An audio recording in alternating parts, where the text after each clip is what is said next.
IBS কি মানসিক রোগ? অনেকেই মনে করে থাকেন আইবিএস মানসিক রোগ, কারণ দেখা যায় যে তার সব রিপোর্ট নর্মাল। কিছু কিছু ক্ষেত্রে কোনো রিপোর্টে কোনো এইচ পাইলোরি নাই, তার কোনো আলসার নাই, অ্যান্ট্রাল গ্যাস্ট্রাইটিস নাই। তারপরে দেখা যায় যে অনেক কোষ্ঠকাঠিন্য দেখা দেয়, আবার অনেকে দেখা যায় যে চরমভাবে পাতলা পায়খানা শুরু হয়, ঠিক থাকে না, লুজ মোশন হয়। তো এটা আসলে কি মানসিক রোগ না? অনেকের প্রশ্ন এটা। তো আজকের ভিডিওতে একটু বিস্তারিতভাবে বিষয়টা আলোচনা করার চেষ্টা করব। প্রথমত, সাধারণভাবে আইবিএস কিন্তু কোনো মানসিক রোগ না। এটা হচ্ছে আপনার হজমের বা আপনার হজমের সমস্যা।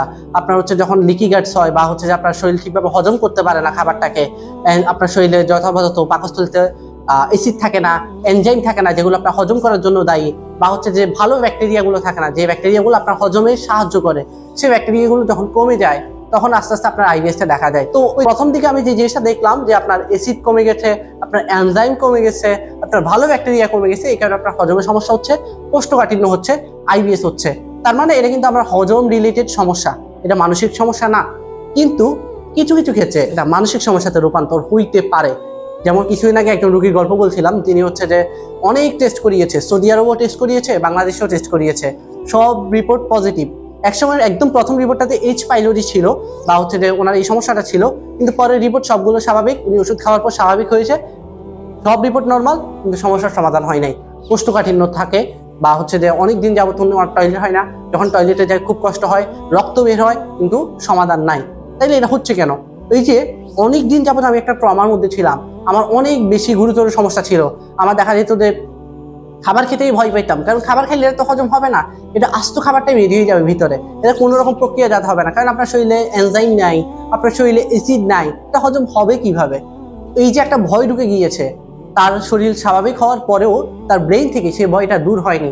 সে এখনো চিন্তা করছে যে এই খাবারটা যদি খাই আবার যদি বদহজম হয়ে যায়, আবার যদি কোষ্ঠকাঠিন্য শুরু হয়, বা দেখা যাচ্ছে যে সে কোথাও খেতে যাচ্ছে, খেতে পারছে না, ঘুমাতে যাচ্ছে, ঘুমাতে পারছে না, সারাক্ষণ চিন্তা, স্ট্রেস, মাথায় দুশ্চিন্তাগুলো সবসময় ঘুরপাক করছে। এখন সারাক্ষণ আপনি যে জিনিসগুলো নিয়ে পড়ে থাকবেন, যে জিনিসগুলো চিন্তা করবেন, আপনার ব্রেইন কিন্তু সেরকমই আপনার সাথে কার্যকলাপ করবে, সেরকম অ্যাক্টিভিটি করবে। আপনি যখন সারাক্ষণ মনে করবেন যে আপনি অসুস্থ, আপনার ব্রেইন কিন্তু আপনাকে যে অসুস্থের মতোই কাজ করাবে। যেমন একটা ছোট গল্প বলেছিলাম কিছুদিন আগে, যে একটা ছোট হাতিকে যখন সার্কাসে এনেছিল, তাকে ছোট একটা রশি দিয়ে বেঁধে রাখা হয়েছিল। সে অনেক চেষ্টা করেছিল ছুটে যাওয়ার, কিন্তু ছুটতে পারে নাই, কারণ তাকে রশি দিয়ে বেঁধে রাখা হয়েছে।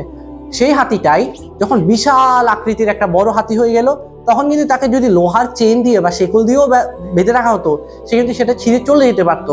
বাট তাকে এখনো সেই রশি দিয়ে বেঁধে রাখা হয়েছে, এবং সে চেষ্টাও করছে না ছুটে যাওয়ার, কারণ তার মাইন্ডে সেট হয়ে গিয়েছে সে অনেক চেষ্টা করেছে, সে বের হতে পারবে না। একই বিষয়টা আপনাদের ক্ষেত্রে ঘটে। আপনারা বলেন যে আমি অনেক চেষ্টা করেছি, অনেক স্বাস্থ্যকর খাবার খেয়েছি, বাট আমার হচ্ছে রেজাল্টটা আসে নাই ওইভাবে, তাহলে আমি অনেক কখনোই সুস্থ হব না। আমি যেই খাবারটাই খাই আমার পেটে বদহজম হবে, ওইটা ওইভাবেই বেরিয়ে যাবে, হজম করতে পারবো না, কোষ্ঠকাঠিন্য হবে, অনেক সমস্যা হবে। এই কারণে দেখা যাচ্ছে আপনার বডি যখন ঠিক হয়ে গিয়েছে, আপনার সেই ছোট্ট হাতিতে যখন বড় হাতি হয়ে গেছে, শক্তি ফিরে পেয়েছে, তাও কিন্তু আপনি রশিটা ছেড়ে যেতে পারছেন না, কারণ আপনার মাইন্ড সেটে গেঁথে আছে আপনি অসুস্থ, আপনার হজম শক্তি নাই, আপনার শরীরে এনজাইম নাই, আপনার শরীরে অ্যাসিড নাই, আপনার এই সমস্যা, আপনি হজম করতে পারবেন না।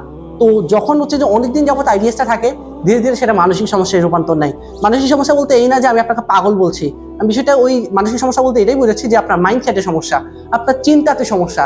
আপনি যদি সত্যি আইবিএস রোগী হয়ে থাকেন, আপনি এখন থেকে চিন্তা করতে হবে যে আমি তো হেলদি লাইফস্টাইল মেনটেন করছি, আমি ইনশাল্লাহ আমি সুস্থ হব, এবং আমি সুস্থ, অলরেডি আমি সুস্থ, আমি সুস্থতার জার্নিতে আছি, আমি এখন আগের চেয়ে কিছুটা ভালো ফিল করছি, এবং এটা যতদিন আমি কন্টিনিউ করতে থাকলে আমি একসময় ইনশাআল্লাহ সুস্থ হয়ে যাবো। বেশি বেশি দোয়া করতে হবে, আল্লাহর কাছে চাইতে হবে। এই জিনিসগুলো যদি আপনি কন্টিনিউ করতে পারেন, দেখা যাবে আপনি ধীরে ধীরে সুস্থতার জার্নিতে, বা আপনি ধীরে ধীরে সেরে উঠবেন। অন্যদিকে আপনি যদি সবসময় চিন্তা করেন এত ওষুধ খাইলাম, এত টেস্ট করাইলাম, আমি সুস্থ হচ্ছি না, আমার তো আমি কিছু খাবার খেলেই আমার সমস্যা হয়, আপনার মাইন্ডসেটে যদি এটা থাকে, আপনি ধীরে ধীরে ওই যে মানসিক সমস্যা বললাম এটার দিকে এগোতে থাকবেন, এবং সমস্যা থেকে বের হতে পারবেন না, যদিও সব রিপোর্ট নর্মাল থাকে। তো আশা করি বিষয়টা বুঝেছেন যে আইবিএস কিন্তু সরাসরি কোনো মানসিক সমস্যা না, তবে দীর্ঘদিন যদি আইবিএস থাকে সেটা মানসিক সমস্যাতে রূপান্তর বা রূপ নিতে পারে। যন্ত্রণার গল্প শেষ হোক এখনই।